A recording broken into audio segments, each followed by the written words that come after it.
I'm Hannah Moskowitz, Sustainability Director here at RyeStrategy, and I'm here today to talk about ESG committees and how they're an important first step in your net zero journey. You may have heard about an ESG committee, but you aren't exactly sure what, why, or how it can be beneficial for your organization.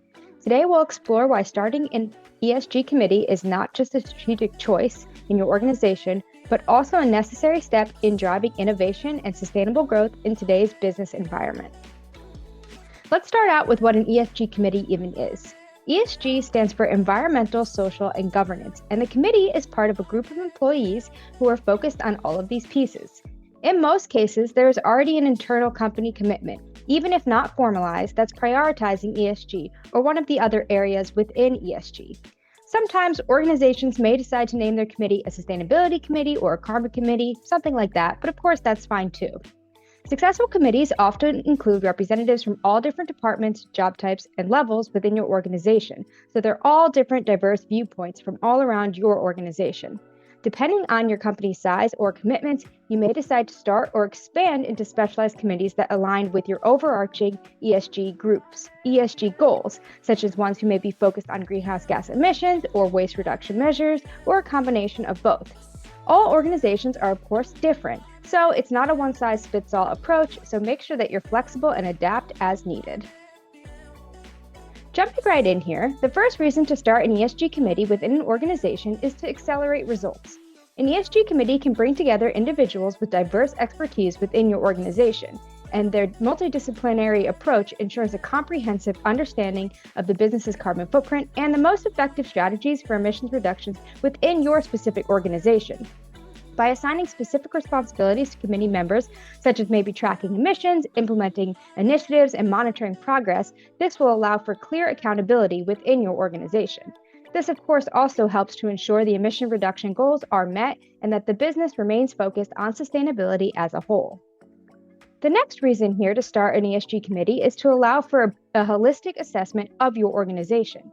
The committee can conduct a thorough assessment of the business's carbon emissions across various operations, from energy consumption to transportation to supply chain activities, for example.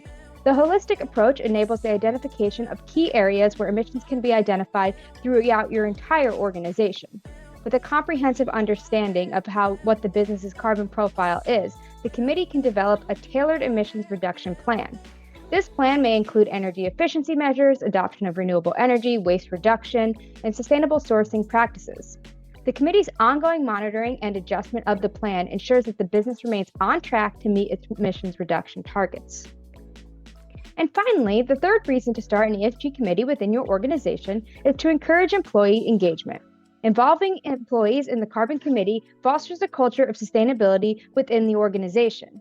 This engagement can lead to increased awareness of environmental issues and sense of collective responsibility. It can also encourage and support innovation by seeking input from employees across all different departments within your organization. Employees, of course, always have a valuable insight into practical and creative solutions that can contribute to emission reduction efforts within your organization. This collaborative approach fosters a culture of continuous improvement and can lead to the implementation of innovative, environmentally friendly practices within your organization. At the end of the day, we often see that one or two people are tasked with the job to do the carbon footprint and keep track of the company's reduction commitments and goals. This is a lot of responsibility to put on one person. To make real change within an organization, it's up to everybody to pitch in and make those changes to reduce emissions. When those reductions are realized or changes are made, it's always better to be able to share that success as a team and celebrate those wins together. Visit RyeStrategy.com for more resources on how you can take your organization to net zero, decarbonize your supply chain, and schedule a call with a sustainability manager to explore your climate goals and how we can help.